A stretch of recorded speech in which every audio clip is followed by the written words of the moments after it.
So ka-music, sa nagtatanong pala no kung ano na yung gamit na connection ko, mixer to dalawang amplifier na hindi na dumaan sa mga crossover at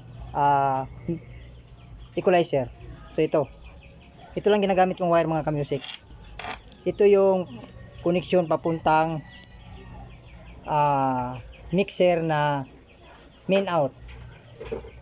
So dito yan lagay. Bali dalawa to. Ayan, isa nakalagay na dalawa. So ang dulo nito mga ka-music, ito. Ayan. Yan ang dulo nito. Papunta naman sa dito sa DVD connection. So mamili ka lang diyan kung alin ilagay mo, CD ba, DVD or auxiliary. So sa akin DVD, mayroon naman yang red. So ilagay natin dito sa positive at yung black ay negative. So ayan lang connection ko mga ka-music, direct na. Dalawang amplifier to isang mixer. Okay?